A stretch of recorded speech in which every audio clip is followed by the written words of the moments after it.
que passou o tema.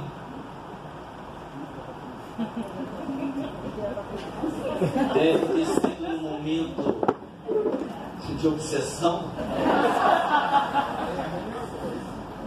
Não dá para esperar muita coisa de um corintiano, mas tudo bem, não vamos entrar em particularidade. Fomos pesquisar, evidentemente, e achamos muita coisa. No celular tocando, por exemplo, isso não achamos, apareceu agora, de repente. Controle aí, controle. Porra, porra. Não caímos flechinha. Pode ir agora? Aí foi. Aí eu encontrei um monte de palavrão. Êxodo, Deuteronômio, Eclesiastes, Jeremias, Ezequiel, Isaías, Enoque, Levítico, sei lá o quê.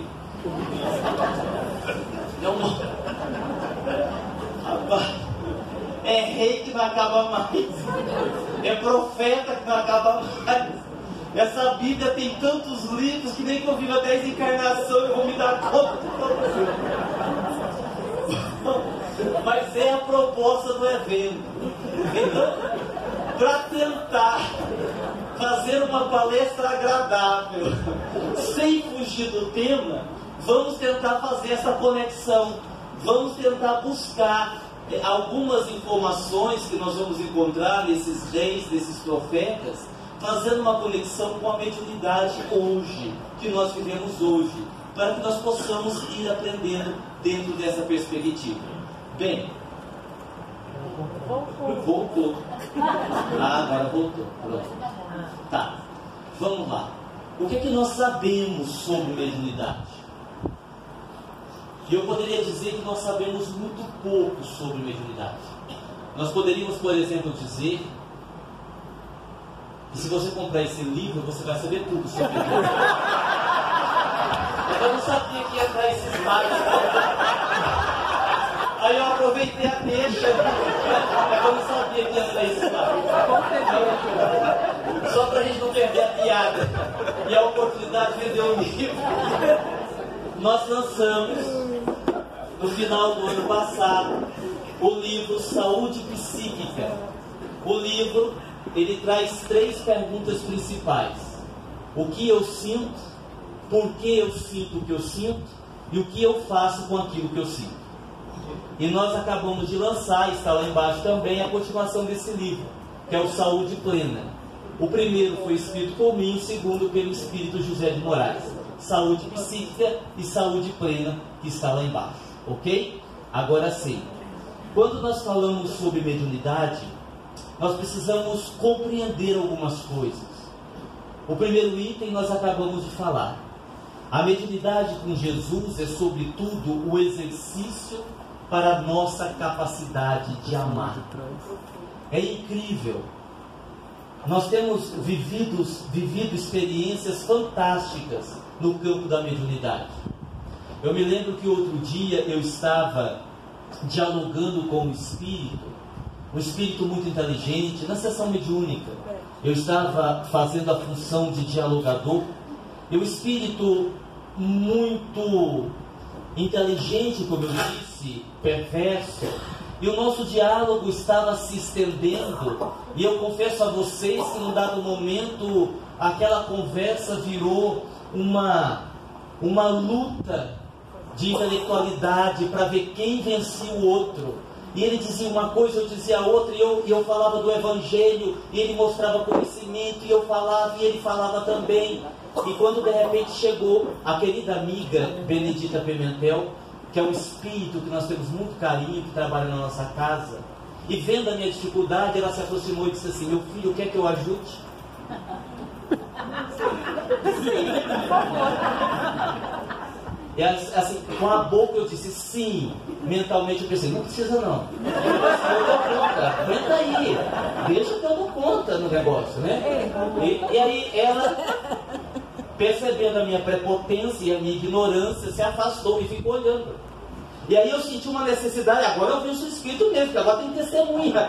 Porque já ia ficar feio se eu perdia para o Espírito. Agora com testemunha ia ficar pior ainda. E nós fomos naquele diálogo e aquele diálogo. E eu confesso que o Espírito começou a vencer. Porque ele usava argumentos fantásticos. E quando assim eu já não aguentava mais, para evitar o nocaute, eu disse: Dona Benedita, se a senhora quiser ajudar. E aí a gente percebe o que o amor é capaz. Há momentos em que todo o conhecimento do mundo não serve para absolutamente nada. Porque Dona Benedita chegou e disse assim para o Espírito: ô meu filho, eu tenho idade para ser sua mãe. Você tem idade para ser meu filho. E eu assim vejo tanto sofrimento no seu coração. Deixa eu lhe dar um abraço. Faz de conta que eu sou sua mãe. Ela demorou 30 segundos. O Espírito desmanchou. Porque a intensidade amorosa dela, quando ela abraçou o Espírito, ela exalou uma energia de amor extraordinária. E aquele espírito inteligente que estava esbravejando, usando os seus argumentos, caiu em seus braços e chorou como criança.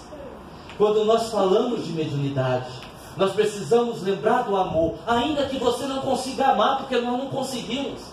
E ninguém está dizendo que a gente tem essa capacidade, mas o exercício. Porque amar se aprende, perdoar se aprende. É bem verdade, a nossa dificuldade de amar o próximo é imensa, mas eu posso exercitar, eu posso ter afeto, eu posso compreender, eu posso ir passo a passo até que eu chegue no amor. Quando eu falo de mediunidade, eu preciso falar de autoconhecimento. Até que ponto nós, como médiuns, estamos realmente incorporando espíritos nas sessões mediúnicas? E até que ponto são processos anímicos? Porque se eu não me conheço, se eu não tenho coragem de olhar para o meu lado sombrio, se eu não tenho coragem de admitir as minhas falhas, olhar-me com sinceridade no espelho da consciência, eu terei uma dificuldade enorme em saber o que é meu e o que é do Espírito.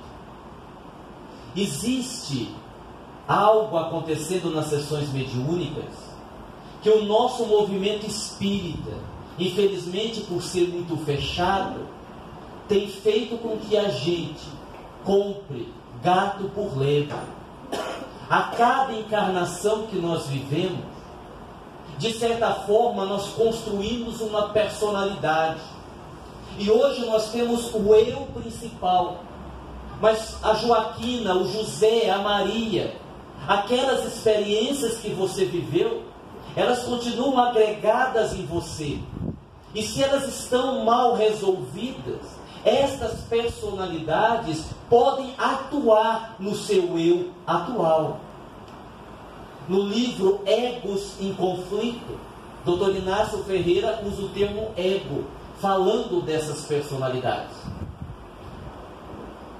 Numa visão holística espiritual, às vezes a bipolaridade não é uma fragmentação do eu atual, mas a bipolaridade é a personalidade ou as personalidades do passado se insinuando ao eu atual e às vezes conseguindo domínio. Eu atendi uma jovem no consultório que tinha 6 personalidades diferentes. Cada 2 horas ela tinha um comportamento. E eram vivências, experiências dela. E estas personalidades podem atuar.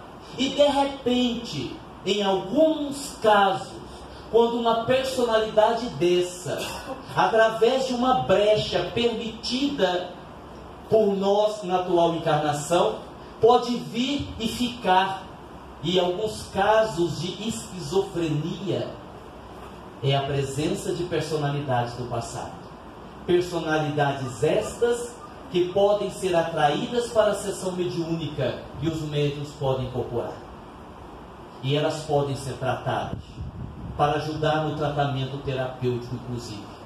E se eu não tenho habilidade do autoconhecimento, eu não vou conseguir separar uma coisa da outra. O animismo que é tão temido entre muitos médiuns, e só é temido porque nós não conhecemos a nós mesmos. Porque todo o fenômeno mediúnico, ele é medianímico.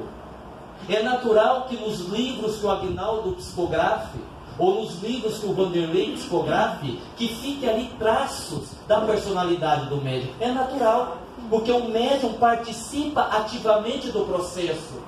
É natural o animismo nas sessões mediúnicas, mas se eu tenho medo de olhar para isto, eu vou ter dificuldades na minha mediunidade. Quando falamos de mediunidade com Jesus, falamos da convivência afetiva do grupo, o que nós acabamos de falar agora há pouco. Porque, olha, um espírito obsessor que mexe no som toda hora, oh miséria, deve ser um corintiano. Quer que eu fique em outro lugar? Não? Tem muito que eu falo aqui dentro. Eu subo no sofá. Eu vou mexer menos, tá bom? O espírito chamado obsessor, ele pode apresentar-se numa sessão mediúnica com palavras doces. É bem verdade que no livro dos médiuns, Allan Kardec esclarece que uma das formas de você identificar um espírito mistificador é a linguagem. O espírito inferior terá uma linguagem chula, mas nem sempre. Se você tiver ali um espírito inteligente, intelectual, ele vai usar palavras lindas e ali no meio ele vai semear discórdia. Mas o espírito inferior, ele não pode só camuflar o vocabulário, ele também pode camuflar a sua aparência.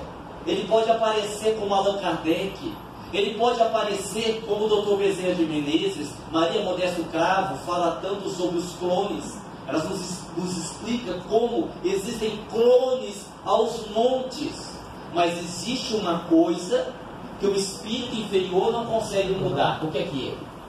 Ele não consegue camuflar. O que é? O seu padrão vibratório. Porque o espírito, por mais que ele fale bonito e se apresente como um benfeitor, o seu padrão vibratório não pode ser alterado. É pesado. Só que se esse espírito se apresenta na sessão e encontra um grupo que tem fofoca, maledicência, competição, um torcendo contra o outro, o padrão do grupo está idêntico ao padrão do espírito. Ele vai vir, dar a mensagem e todo mundo vai aplaudir. Quando nós temos uma convivência afetiva no grupo, nós criamos uma proteção. Porque é verdade, eu ainda não amo. Muito provavelmente o meu amigo que trabalha comigo não ama. O doutrinador ainda não ama. Mas nós estamos tentando. E se nós pegarmos um pouquinho de cada um, nós criamos uma egrégora de proteção na sessão mediúnica. Vocês entenderam? Quando nós falamos de mediunidade com Jesus, falamos também desse entendimento da mediunidade. Entender a mediunidade é, por exemplo, você saber que você pode ter uma comunicação na sessão mediúnica à distância. Nem sempre o espírito está presente. Nem sempre o espírito está ali. Às vezes eu vivo essa experiência com o Dr. Klaus. Dr. Klaus, que normalmente é o espírito que trabalha conosco mais de perto, ele é um espírito muito ocupado. E eu também. E às vezes não bate horário.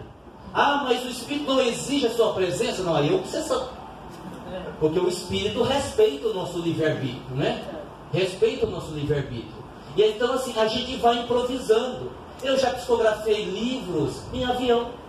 É até bom porque eu tenho medo, aí psicografando distrai. A gente vai psicografando, não vê o avião voando, né? A beleza. Em aeroporto, a gente vai psicografando. Claro que com a mediunidade consciente, como é uma psicografia intuitiva, as pessoas pensam que eu mesmo estou escrevendo. Ficariam tanto esquisito se eu fizesse igual o Chico, nem no aeroporto. Vão mandar chamar o médico para internar, né? E veja, às vezes em desdobramento, durante o sono, Dr. Klaus nos dá determinadas informações. Olha, nós vamos escrever, se estamos escrevendo um capítulo de um livro, nós vamos escrever isso. O senhor entendeu? Eu disse, entendi. Agora volte ao corpo. E no outro dia a gente acorda e vai psicografar. E escreve o que ele disse, sem ele estar presente. E o médico está lá psicografando, e se um vidente olhar, mas não tem espírito. Não é que tem, já teve. É que a gente é muito inocente, sabe por quê? É uma coisa fantástica. Eu tenho pedra no rim, né? E quem tem pedra no rim tem que beber muita água, certo? Então é uma coisa interessante, porque eu levanto muito de noite para ir no banheiro. Não é problema de próstata, é bexiga interativa. Por causa da água que a gente bebe. Aí eu disse assim para o Dr. Cláudio uma vez: Dr. Cláudio, o senhor faz atendimento de cirurgia espiritual, assim, durante a noite? Ele disse: sim, faço. Bom, então o senhor está sempre precisando de mim, o senhor desdobra e vou para o senhor. Ele disse: nem sempre. Ele vai nem sempre por quê? Disse: meu filho, o senhor levanta muito à noite, nós estamos lá trabalhando, aí dá vontade no banheiro, tem que trazer o senhor, só bora para o corpo, vai no banheiro, volta, leva, vai para o trabalho. Quer dizer, além da gente ajudar, ainda reclama, é duro. Não, ó, aí, o besta aqui, ó como a gente não sabe nada sobre as coisas. Mas eu estou falando de uma coisa: nós sabemos que os benfeitores, por exemplo, num trabalho de cura, usam ectoplasma. E somente os encarnados têm ectoplasma. E nos processos de cura é fundamental. Se o senhor não me leva, como é que o senhor faz? Ele diz assim: não seja besta. Da mesma forma que vocês aí na Terra têm os bancos de sangue, nós temos os bancos de ectoplasma. Nós retiramos, guardamos e quando precisamos usamos. Isso é que legal. Vai tonto, né? Então, a gente precisa entender. Então você tem meio de comunicação à distância, você tem comunicação a três. Porque às vezes você tem um espírito escrevendo ou falando através de você, e esse espírito que você está incorporando está sendo médium de outro espírito. A mensagem não é propriamente daquele espírito, é do outro que está passando por ele e está chegando em você, e você está transmitindo aos outros. André Luiz, por exemplo, nas obras de André Luiz havia toda uma supervisão, principalmente de Emmanuel. Havia um grupo, uma equipe que colaborava com o processo. O que é que nós sabemos sobre mediunidade? Nada. Por exemplo, a comunicação sem espírito. Quando há a manifestação da própria personalidade do médium. Mas pode? Pode, não tem problema. O importante é o conteúdo da mensagem. A gente tem muito medo. Dr. Klaus, de vez em quando eu vou citar ele, porque é um espírito que tem muito respeito, ele diz uma coisa para mim uma vez, que me marcou muito. Por causa desse negócio de medo, ele disse assim para mim: meu filho, na dúvida, faça. Na dúvida, faça. Porque se você errar, e vai errar, pelo menos depois você vai poder dizer assim: eu errei, mas que eu acertei também. Agora, se por medo você não fizer, você não tem argumento para usar. Por medo eu não fiz. Eu fiquei com medo do animismo, nunca quis desenvolver mediunidade. Eu podia até ter feito palestra, tinha tanta gente melhor do que eu deixei os outros fazer. Não, faça você, o compromisso é seu. Não tem problema que tem outro melhor do que você. Faça você. A mediunidade no mundo espiritual, a mediunidade e as nossas emoções, é fantástico isso. Uma vez, e eu vou contar para vocês isso porque eu já superei. Assim, um pouco. Não tudo. Porque antes de eu dizer isso, deixa eu dizer uma coisa. Eu vou chegar na Bíblia, viu? A Bíblia vai vir. Eu estou aqui de olho no relógio. Depois, se eu não terminar depois, quando ele termina a Bíblia. Mediunidade é mais ou menos assim. Vou dar um exemplo simbólico. O Henrique está lá, o plano espiritual, vai preparar para reencarnar. O anjo da guarda chama ele, diz: meu filho, vamos voltar, você vai reencarnar. Está lá com a ficha do Henrique, pesado. Parece as fichas do pessoal da Lava Jato, aquela coisa. Aí o anjo da guarda diz: meu filho, vamos voltar, mas a coisa está feia. Porque aqui... E aí assim, vamos dar um tom mais sério. Olha, nas encarnações passadas, você brincou com o sentimento alheio, você prejudicou, você feriu, você abandonou. Enfim, aquele currículo que a maioria de nós tem. Portanto, meu filho, pela lei de ação e reação, você vai reencarnar e terá uma vida muito difícil. Como você menosprezou a sua saúde, será uma criança doente desde cedo. Muito possivelmente você será deixado no orfanato porque abandonou seus pais.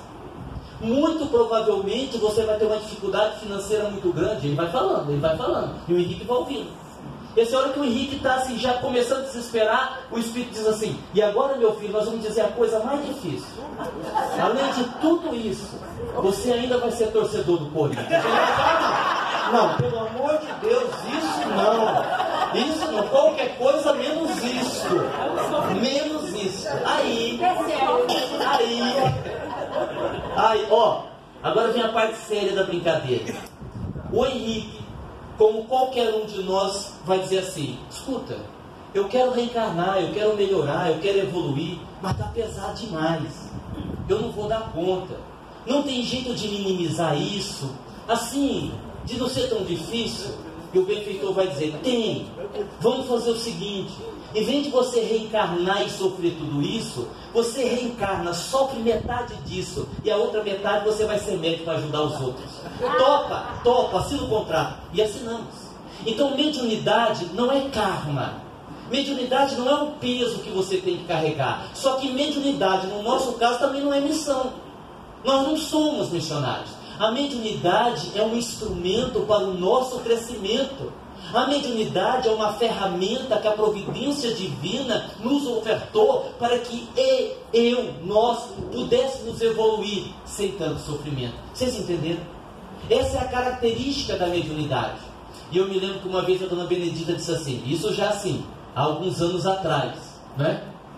Naquela época, eu já estava informado, não sei se vocês sabem, vou fazer uma revelação aqui, né? Porque eu sempre estava me perguntando, por que em Minas tem tanto médium? Nenhuma referência em particular a Vanderlei. Não, de jeito nenhum, essa é a minha intenção. Por quê? E aí a espiritualidade diz assim, que os espíritos mais devedores estão tudo reencarnados em Minas. Um pouco errou na hora de vir, caiu em São Paulo, na Vila Carrão. E aí, os mais chegados com Jesus em Votuporã. Tem uma coisa que é muito importante, que não é só você observar o que você faz, mas observar o que você sente naquilo que você faz.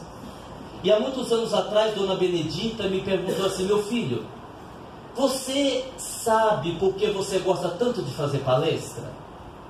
Porque o centro foi fundado em 1940, mas não foi eu que fundei não, viu? Eu só tenho 25 anos. Eu disse, sim, minha irmã, eu sei. Porque eu gosto de fazer palestra para divulgar o Cristo, para divulgar Jesus, para falar do seu Evangelho. Ela disse, está certo. O que mais? Disse, olha, para divulgar o Espiritismo, falar dessa doutrina maravilhosa. Ela disse, sim, está certo. O que mais? Não, mas tem mais. Eu só sabia isso. Ela disse, você não disse o mais importante. Será que o seu desejo de fazer palestra, no fundo, bem lá no fundo, não é um desejo de satisfazer o seu ego?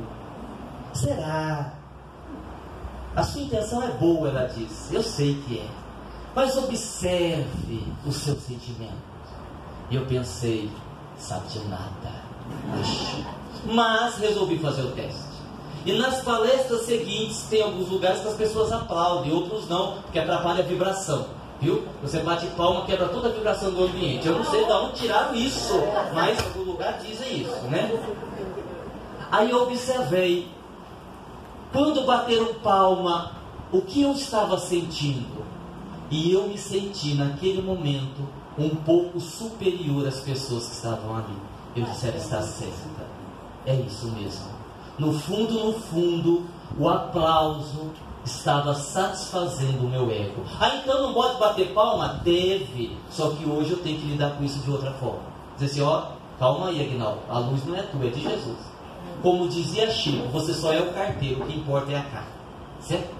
Bom, e dentro disso, agora sim, vamos lá em Gênesis 12:1.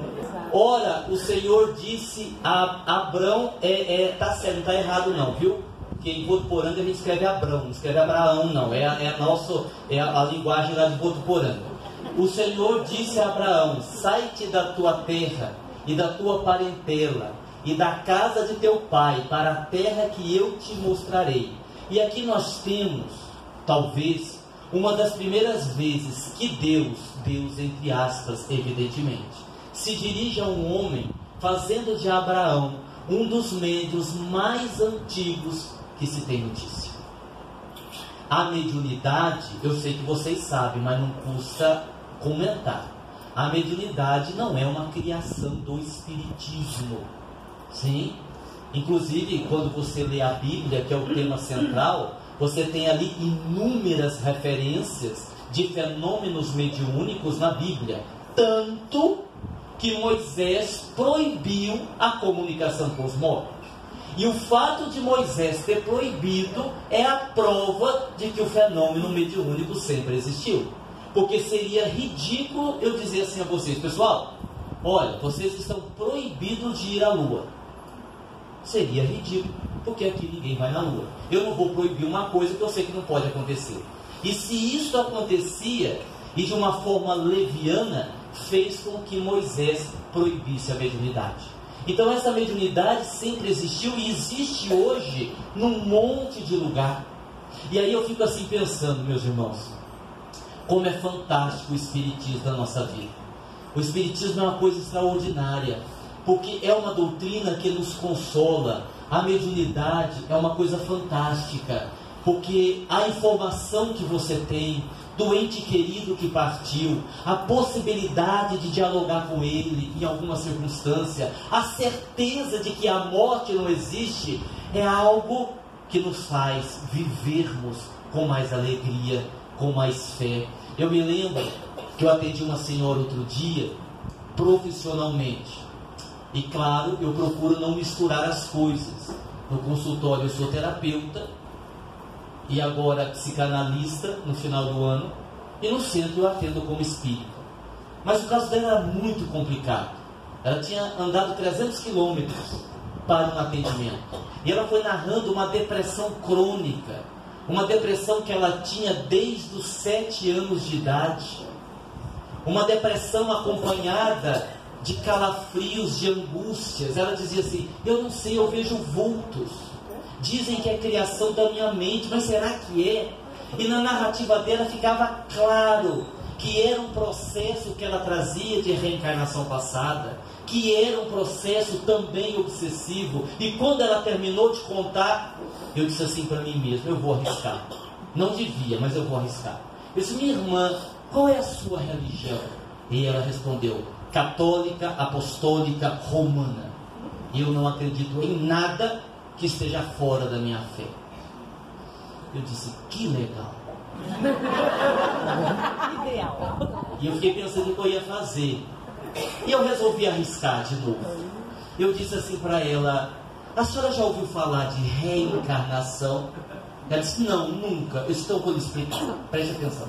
E fui explicando qual a lógica da reencarnação, porque é através da reencarnação que nós entendemos Deus, porque sem acreditarmos na reencarnação, a vida perde o sentido. Não teríamos como explicar um bebê que é vítima de uma bala perdida, não teríamos como explicar um jovem que morre num acidente estúpido de trânsito. E fomos falando. Quando eu terminei, eu falo bastante, falo demais, e eu disse: então, e ela disse assim: eu não acredito em nada do que o senhor falou.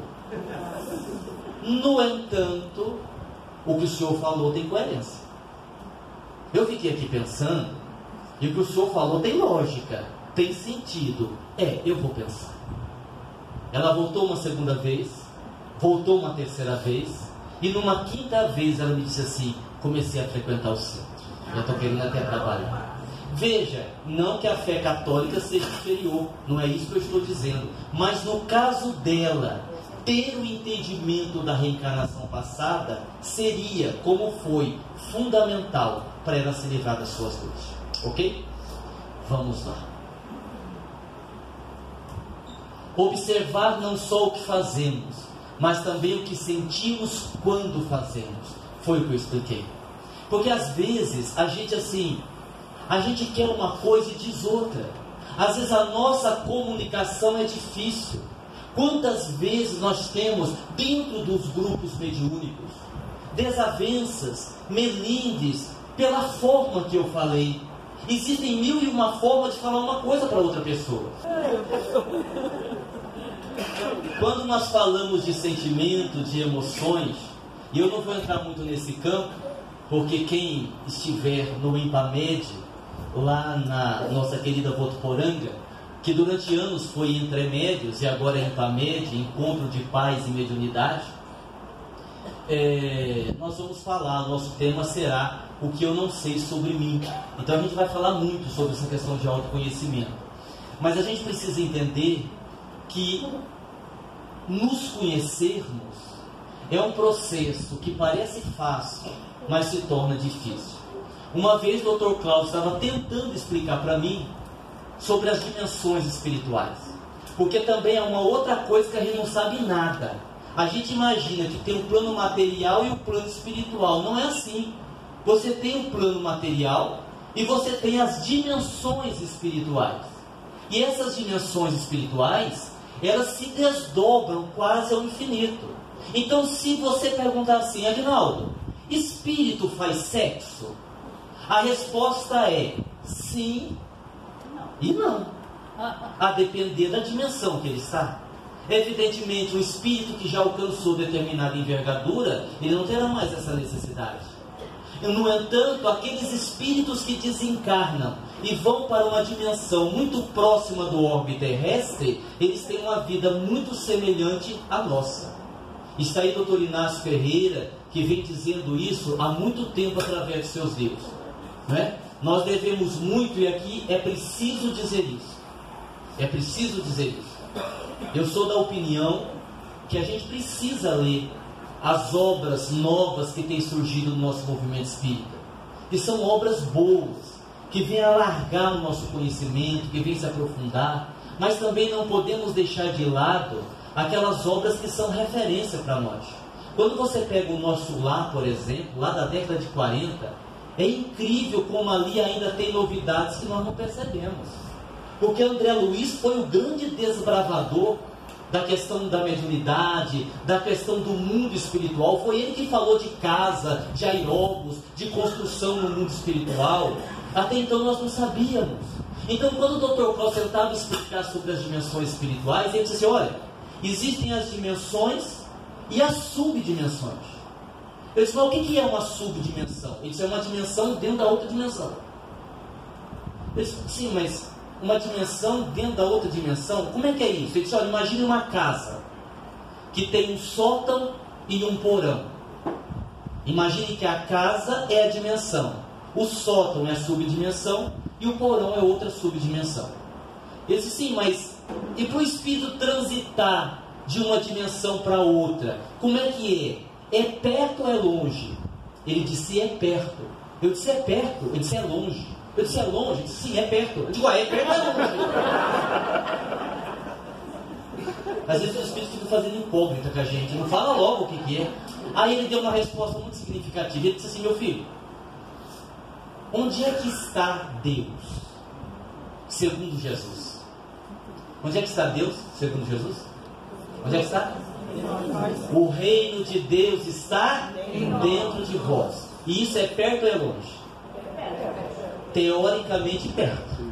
Mas como nós não visitamos o nosso mundo interior, o que seria perto se torna longe. Pois é igual às dimensões. Pode ser perto, mas pode ser longe. A depender de que espírito estamos falando, de que dimensão estamos falando e de que situação estamos falando. Vocês entenderam? Coisa fantástica isso. Jeremias 1:5. Antes que te formasse no ventre, te conheci. O que a mediunidade está dizendo aqui? Está falando da vida espiritual. Isso aqui está em Jeremias. Antes que te formasse no ventre, te conheci. E aqui, nessa citação, a gente imagina que é o espírito protetor que está falando. E aí eu tomei o cuidado, como eu disse que ia tentar fazer uma conexão, né, lá do Velho Testamento, dos reis dos profetas com a nossa atualidade. Quando falamos de espírito protetor ou anjo da guarda, não estamos falando necessariamente de espírito familiar e não estamos falando necessariamente de espírito simpático. E essa explicação é muito bem feita no livro dos Espíritos. Anjo da guarda é o seu espírito protetor. É aquele que cuida de você a encarnação toda. Espírito familiar, normalmente, é um ente querido. Um avô, um pai, não necessariamente da atual encarnação. Daí o termo familiar. E o espírito simpático é aquele que tem sintonia com as suas tendências. Pode ser bom ou ruim. Ou neutro. Não tem nada para fazer e para te encher o saco. Porque você está permitindo que ele faça isso. Então a gente precisa começar a separar as coisas. Agora, saindo um pouco deste campo da emoção, do autoconhecimento, a gente precisa interpretar de uma forma mais correta algumas coisas que nós aprendemos no Espiritismo, como por exemplo karma. A definição que damos de karma no nosso movimento espírita, eu diria que é desastrosa. É desastrosa porque as pessoas, de uma forma geral, têm às vezes numa relação um sofrimento e elas têm que aguentar. Agora vamos pensar, quantas vezes nós vemos casos assim? A mulher sofre, o marido é agressivo, é violento, é insensível, e ela justifica: mas eu tenho que aguentar, ele é o meu karma. Eu não posso supor que Deus, um Deus de amor, esteja querendo que essa criatura sofra a vida inteira só para cumprir com o karma. Eu não estou estimulando divórcio, pelo amor de Deus. Tenha paciência com a sua mulher, tenha paciência com o seu marido. Eu só estou dizendo que a gente tem que ter uma visão um pouco mais ampla. Karma não é com o outro, é com você. Tem um livro nosso, acho que nem tem ele aí, chamado Dimensões Espirituais. É legal. Tem o caso de um rapaz que quer reencarnar. Ele vai lá no departamento de reencarnação e diz assim: olha, eu quero reencarnar, apressa aí minha reencarnação, eu preciso voltar logo. E o benfeitor diz: mas por que o senhor tem pressa? Ué, porque minha mulher já reencarnou, já é uma menina de 5 anos, então eu preciso reencarnar logo para casar com ela. Eu tenho um karma com a minha mulher, nossa, coitada, ela sofreu tanto comigo, que fui marido dela, então eu preciso reencarnar para liquidar esse karma. Daí o benfeitor disse assim: mas quem disse que o senhor vai reencarnar e vai casar com ela? Ele disse: porque eu não vou? Não. Na sua ficha não tem nada que diga que o senhor vai reencarnar e casar com ela. Sim, mas eu tenho um karma com ela. Sim, o senhor tem com ela, mas ela não tem com o senhor. A sua mulher já aguentou o senhor uma encarnação inteira. Não, vamos fazer isso com ela de novo, ela não merece isso. Quer dizer, ela se libertou. Por quê? Porque ela seguiu em frente. Ela foi em frente, ela compreendeu, ela perdoou. O karma é com ele que vai ter que resolver. Então essa história assim: olha, se você se separar nessa encarnação, na outra vai ter que voltar e casar de novo. Não é bem assim. Às vezes sim, na maioria das vezes não. Deixa o outro se ferrar sozinho. Vai procurar outro, né? Lá em Jeremias, de novo Jeremias, capítulo 1, versículo 6. Então disse eu: ah, Senhor Deus, eis que não sei falar, porque ainda sou um menino. O que quer dizer essa expressão, sou um menino? Ou seja, sou um espírito imaturo, sou um espírito ainda na condição de criança espiritual. E é o que acontece conosco. Se você está indo no centro há muitos anos, se você frequenta a semana inteira e está tudo maravilhoso na sua vida, tem alguma coisa de errado. Tem alguma coisa de errado. Porque a proposta do Espiritismo é a mudança interior. Sim ou não? Sim. É a reforma íntima, a mudança interior, o crescimento. Para que isso aconteça, vai ocorrer 2 fenômenos antes. Primeiro, o conflito. É quando você se dá conta de que você não quer mais o mal que você sempre fez, mas também não dá conta de fazer o bem que você deseja fazer. Aí você tem um conflito. Quando tem esse conflito, você vai para uma crise de identidade. Se eu não sou tão bom como eu pensava que era, quem eu sou então? Aí vem a crise de identidade, a gente não sabe quem é. E aí a gente sofre, mas a gente sofre para que aí aconteça a mudança. Não quer dizer que você tenha que sofrer necessariamente. É que o processo de crescimento espiritual, de autoconhecimento, ele é doloroso. ele é complexo, ele é difícil. Continuando na Bíblia, lá em Daniel 2:5, e o rei lhe disse: tive um sonho, e para saber o sonho que está perturbando o meu espírito. Sonho, eu detesto falar de sonho, porque as pessoas têm uns sonhos, e sonho é uma incógnita. Aliás, lá no canal, nós temos um canal, para quem ainda não entrou, Aguinaldo Paviani, terapeuta e escritor. Lá tem um monte de palestras, seminário, inclusive lá tem um estudo sobre sonhos. Quando você estuda os sonhos da visão psicanalítica, Freud dizia que todo sonho é um escape de alguma coisa que você quer fazer em vigília, mas não dá conta ou não pode. Então você joga para o inconsciente. Freud foi o grande descobridor do inconsciente. É o tema que nós vamos falar no IMPAMED. Consciente, o que você faz, o hoje, o agora. O pré-consciente, que seria aquilo assim, que não é atual, mas também não está tão lá profundo. Tipo assim, você encontra o seu amigo de infância na rua e começa a conversar. Enquanto você conversa, você está lá assim: como é que ele chama? Como é que ele chama? Como é que ele chama?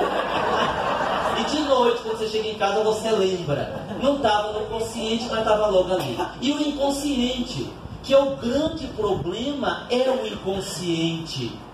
É aquilo que está lá, que eu já esqueci, mas que influencia a minha vida atualmente. Exemplo, sono. Nós atendemos uma moça que estava num casamento falido. Não havia mais como prosseguir. O marido muito violento, com uma história de muitas traições. Não havia mais como prosseguir. E eu sugeri a ela a separação. E ela disse assim: Aguinaldo, não posso.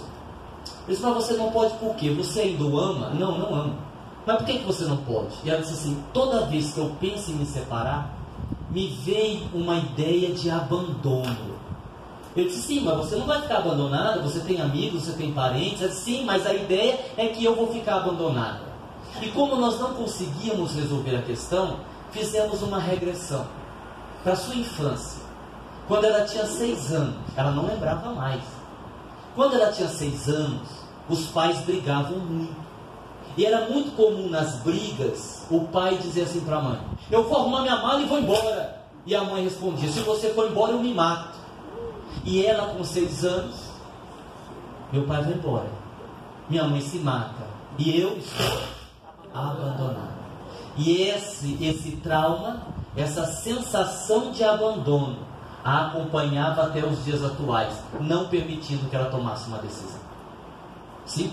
Então, quando Freud analisa os sonhos, Freud diz o seguinte: tudo que você não tem coragem de fazer e você sonha, é o que você queria fazer. O problema é que no sonho, segundo a psicanálise, você tem o sonho manifesto, que é aquilo que você sonha, e o sonho latente, que é o que está por detrás daquilo que você sonhou. Então, por exemplo, eu sonhei, olha que coisa horrorosa, eu sonhei que estava beijando a minha vizinha. Então, talvez esse seja um grande desejo seu. Não, não é, já ficou com medo, deve ser. Se você se apavorou, é porque deve ser, tome cuidado. Mas aí, na visão espírita é um pouco mais. Através dos sonhos, tem-se revelações. A gente sabe disso. O espírito não dorme, ele desdobra, vai para o plano espiritual, os espíritos orientam, etc, etc, etc. Então nós encontramos na Bíblia muitas referências a sonhos, né? Que apareceu um anjo, que o próprio Deus disse isso, que o próprio Deus disse aquilo. Agora, é muito difícil interpretar os sonhos. É uma coisa muito pessoal, muito particular e muito difícil mesmo. Daniel 2:1. E no 2º ano do reinado de Nabucodonosor, Nabucodonosor teve sonhos, de novo sonhos, e o seu espírito se perturbou, e passou-lhe o sono, ou seja, ele não dormiu mais. E aí alguém vai dizer assim: Aguinaldo, mas hoje em dia não dormir é a coisa mais fácil do mundo, né? Porque é tanto estresse, é tanta preocupação. Mas você já parado para pensar? E o livro Saúde Plena, que nós estamos lançando aqui, ele fala sobre isso. Tem um monte de coisa que não é problema real, que nós criamos. Aguinaldo, mas minha vida está tão ruim. Mas você já parou para pensar que podia ser pior? Mas isso não é consolo. Como não? Claro que é. Lembra daquele caso que tinha um caseiro que cuidava de um sítio, E o caseiro ligou para o dono do sítio, que morava na cidade, 3 horas da manhã. O dono do sítio atendeu, pois não. E o caseiro, doutor, olha, o senhor desculpe eu ligar esse horário para o senhor, mas que aconteceu uma tragédia aqui no sítio do senhor, tive que ligar. O que foi que aconteceu? O senhor sabe aquele papagaio do senhor? Aquele papagaio que o senhor comprou, que o senhor adorava? Sim, o que aconteceu com o meu papagaio? Morreu. Morreu meu papagaio? Sim, senhor, morreu seu papagaio. Puxa vida, que pena, rapaz, gostava tanto daquele papagaio. Mas ele morreu do quê, hein? Olha, eu acho que comeu carne estragada. Carne estragada? Mas quem foi que deu carne estragada pro meu papagaio? Não, ninguém deu carne estragada não, sabe o que foi? Eu acho que foi a carne do cavalo que ele comeu. Cavalo morto. Olha, que cavalo morto? O senhor lembra aquele puro sangue que o senhor comprou no ano passado? Sim, o que tem? Morreu. O meu cavalo morreu? Morreu. Mas morreu do quê? Olha, eu acho que foi tanto fazer esforço para carregar as carroças com água. Água? Que água? Uai, para apagar o incêndio. Que incêndio? Uai, o incêndio que pegou no sítio do senhor. Pegou fogo no sítio? Pegou. Mas como que pegou fogo no sítio? Olha, eu acho que foi a vela. Vela? Vela do quê? Uai, a vela do enterro, do velório. Velório de quem? Uai, da sua mãe. Minha mãe morreu? Morreu. Então, não há nada que esteja muito, não possa piorar. Se tivesse parado do papagaio, estava bom. Acabou desencarnar na mãe. Coitado, né? Vai aí pra... Ai, foi. Tá? Ah, peraí, tá voltando aqui. É que esse controle não gosta muito de mim. Ah, aqui, já achei. Pronto. É só eu mesmo, viu? Não é o controle. Tá, aí a gente vem aqui, ó. A gente fez uma explicação embaixo, vou terminar no horário, viu? Eu sei que vocês estão com fome, tá quase na hora, fica ficando bem, a gente vai terminar. Eu tenho que voltar para Votuporanga ainda, então também tem que ir embora. Aqui a gente fala um pouquinho sobre as obsessões. E eu gostaria de chamar a atenção que você sabe que como são as obsessões simples, as obsessões com a implantação de aparelhos parasitas. Mas eu chamaria a atenção aqui, principalmente, das obsessões que têm acontecido em grande escala, de encarnado para encarnado. As relações tóxicas, as relações pesadas, os ciúmes doentios, essas crises que nós temos hoje em dia, de um amor que não é um amor sublime. Hoje a maioria das pessoas vive o chamado amor porneia. Segundo os gregos é aquele amor. Eu tenho tudo isso ainda? Ixi, com 20 minutos eu... Tá bom, obrigado. Eu vou deixar mais. Rapaz, eu gosto de vinho Benz. Mas assim, vou contar para vocês. Toda vez que eu venho aqui no Benção, assim, de duas uma. Ou eu não como. Ano passado era 1h30, estava no debate ainda. Eu estava aqui quase 11 para desmaiar. Eu ia fazer direção. Mas tudo bem, hoje tem almoço, hoje eu já vi que tem. Mas assim, cara, você passa perto ali do Itaquerão, eu tenho que fazer tratamento com esse meu. Eu tenho que deitar na maca, porque ali a concentração de entidades é uma coisa terrível. A relação de encarnados para reencarnados. Pessoal, deixa eu contar uma coisa para vocês. Me dê licença, eu acho importante dizer isso. Como nós nos sabotamos.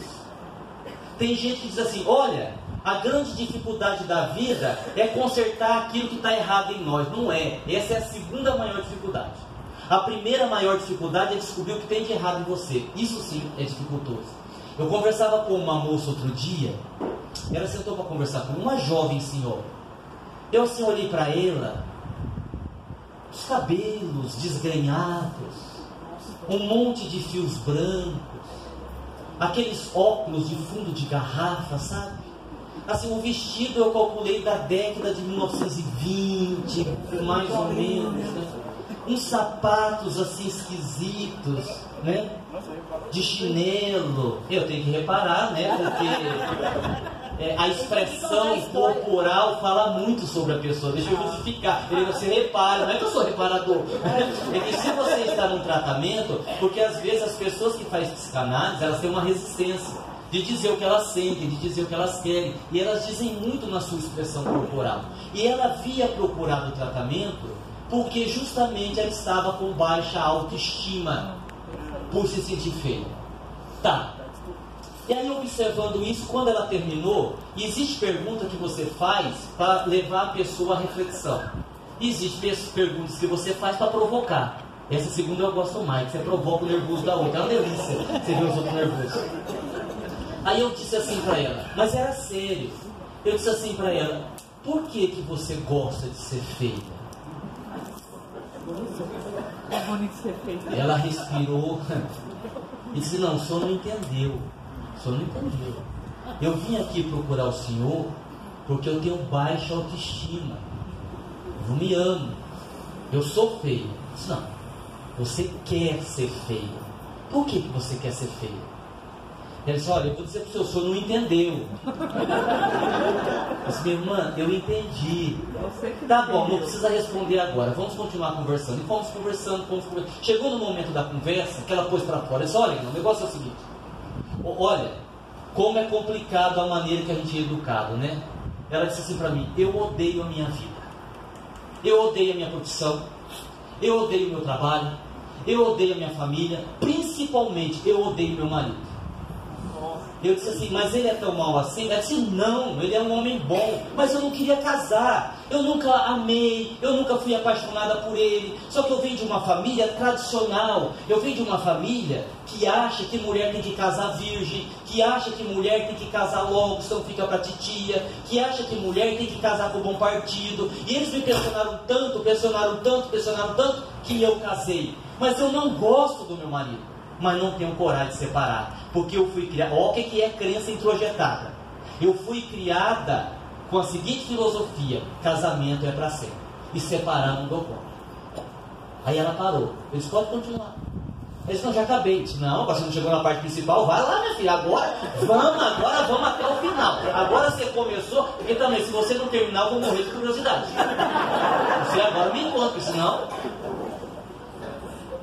Eu pedi a ela, tá, para contar isso em palestra e não citar o nome, ela me autorizou. E aí ela concluiu a sua situação e disse, sabe o que é, Aguinaldo? Se eu me arrumar, eu sei que eu vou ficar uma mulher atraente. E se eu me tornar uma mulher atraente, os homens vão olhar para mim. E se os homens olhar para mim, eu não vou aguentar e vou trair meu marido. Eu não quero trair meu marido. Ela se escondia dentro de uma feiura que ela criou para ela, um casulo, para não ter que enfrentar a situação que ela tinha que enfrentar. Olha que dor, que sofrimento, que drama. Irmãos, as dores das nossas almas não é tão simples assim. Só quem sente sabe o tamanho do sofrimento. Por isso que nós, no centro espírita, dialogando com alguém que nos procura, dialogando com o espírito na sessão mediúnica, temos que tentar nos colocar no lugar do outro. Tentar entender a dor que ele está sentindo pela ótica dele. Só assim nós vamos ajudar de verdade. Senão as nossas palavras serão vazias, não terão aquele sentimento. A gente precisa fazer isso. E às vezes coisas bobas, né? Às vezes a gente faz umas coisas que são tão tontas, né? Eu estava num evento em Santos, não fui fazer nada, só fui assistir, né? Do meu querido amigo Lindomar. Que Lindomar, baiano, sacana. Eu estava sentado do lado e ele disse assim, tem homem que não beija outro homem, deve ser machismo. E olhou para mim. Tá, quando ele olhou para mim, todo mundo olhou para mim, né? E aí eu fui me defender e ficou pior. Eu disse, olha, espera um pouquinho, Lindomar. Toda vez que eu encontro com você, eu lhe beijo. Ele disse, não, você dá o rosto, quem beija sou eu. É preciso quebrar isso. E ali nós quebramos. E aí fomos lá, abraçamos, beijamos. A gente precisa se expor. Por isso que Dona Maria Modesto Cravo, em alguns livros, através do Vanderlei, eu não me lembro qual agora, fala da tribuna da humildade. Quando os espíritos no plano espiritual têm uma necessidade, eles querem, de falar das suas dores, de se exporem, né? De dizer, olha, errei, sofri, estou aqui, quero mudar, quero fazer diferente. Ok? Bom, vamos lá. Aí no Êxodo 3:2, eu já estou quase estourando meu horário, tá escrito aquilo lá tudo, tá? Aqui o que está escrito lá fala dos médios de efeitos físicos, né? Fala lá no Dr. Klaus. Olha, é interessante. Uma vez o Lindomar, já que eu citei o Lindomar, vou citar de novo. Ele me fez uma explicação interessante. Eu perguntei assim para ele, por exemplo, Miriam é minha filha. Vamos supor que a Miriam é médium de cura e o Henrique é médium de cura. Faz cirurgia espiritual. Se eu for atendido pela Miriam, aqui eu não estou incluindo o meu médico, tá? Esquece o paciente, falando dos médicos. Se eu for atendido pela Miriam ou for atendido pelo Henrique, eu posso ter resultados diferentes num processo de cirurgia espiritual? Sim, porque o ectoplasma que nós liberamos, ele é liberado em determinadas quantidades e em determinada qualidade. Quanto mais eu melhoro como ser humano, o meu ectoplasma não só aumenta o volume, como também melhora a qualidade. E às vezes no médium como a Miriam, que eu vou melhorar através do médium, através do Henrique, eu vou me curar. E aqui não estou considerando o paciente. Fantástico isso, né? A gente já está terminando. Nos momentos finais, penúltimo já. Nos momentos finais, o Criador derramará do seu Espírito sobre toda a carne. Em Joel 2, versículo 28 a 32. Ou seja, que a gente possa, como eu disse no início da nossa palestra, nesses momentos de tanta aflição, de tantas dores, de tantas dificuldades, que nós possamos ser otimistas, que nós possamos ser positivos. Tem se criado sobre o nosso Brasil uma psicosfera negra, pesada, porque as pessoas estão desanimadas, desiludidas, as pessoas estão aflitas, as pessoas não têm mais esperança. E nós não podemos esquecer que em meio a essa tormenta, a essa tempestade, Jesus continua no leme. Jesus continua sendo um amigo incondicional das nossas almas. E a esse Jesus nós endereçamos todo o nosso amor. E para encerrar, eu me lembro de Francisco, que poderia ser o Xavier, mas que agora é o de Assis. Eu gosto muito de Francisco na sua oração, principalmente na primeira frase, quando ele diz: Senhor, fazei de mim instrumento da vossa paz. A gente pede tanta coisa a Jesus, e nem sempre pedimos a Ele que nos torne instrumentos da sua paz. E aqui, pedindo licença ao poverelo de Assis, plagiamos Francisco e dizemos assim: Senhor, fazei de mim instrumento da vossa paz. Onde houver o ódio, que eu possa levar o amor que liberta, o amor que planifica, o amor que emana de Deus, o nosso Pai. Onde houver injúrias, que eu possa levar o perdão que substitui o ódio, a mágoa e o rancor, pelo abraço, pelo sorriso ou pelo aperto de mão. Onde houver trevas, que eu possa levar a luz, e que esta luz possa iluminar o caminho daqueles que ainda estão presos nas trevas da ignorância. Onde houver desespero, que eu possa levar a esperança que nasce todos os dias com o nascer do sol, a esperança que vem nos dizer que o mal é passageiro, somente o bem é permanente. Senhor, onde houver tristeza, que eu leve a alegria do teu evangelho doce que um dia nos trouxe às margens do Genezaré ou pelas ruelas de Cafarnaum. Onde houver dúvidas, que eu possa levar a fé, e mesmo que a minha fé seja do tamanho de um grão de mostarda, que ela possa mover as montanhas de minhas iniquidades. Senhor, que nesta vida de lutas e de labutas, de lágrimas e de desespero, eu não queira tanto ser consolado, mas que eu tenha coragem de consolar o aflito, o caído da rua, aquele que não tem um ombro amigo para chorar. Que nessa vida de lutas e de labutas eu não deseje tanto ser compreendido, mas que eu tenha coragem de compreender aquele que me agride, aquele que me fere, aquele que me persegue. Na verdade ele não é mau, ele apenas ainda não aprendeu a amar. Ah, o amor, Senhor, o amor. Que nessa vida de lutas e de labutas eu não deseje tanto ser amado, mas que eu tenha coragem de amar. Amar a vida, amar a Ti, amar ao Pai, amar a quem me ama e amar, sobretudo, aqueles que não me amam.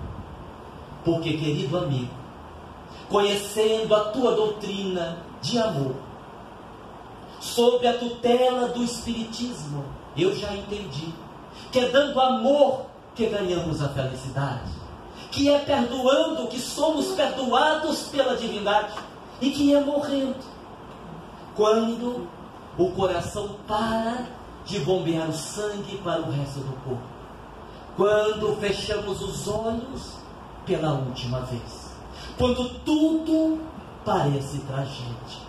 É nesta hora que despertamos na vida espiritual e que constatamos que a morte não existe, que Deus criou a vida, e que a vida pulsa aqui, pulsa acolá, e pulsa em toda parte, porque Deus é vida, Deus é amor, e que Ele nos abençoe.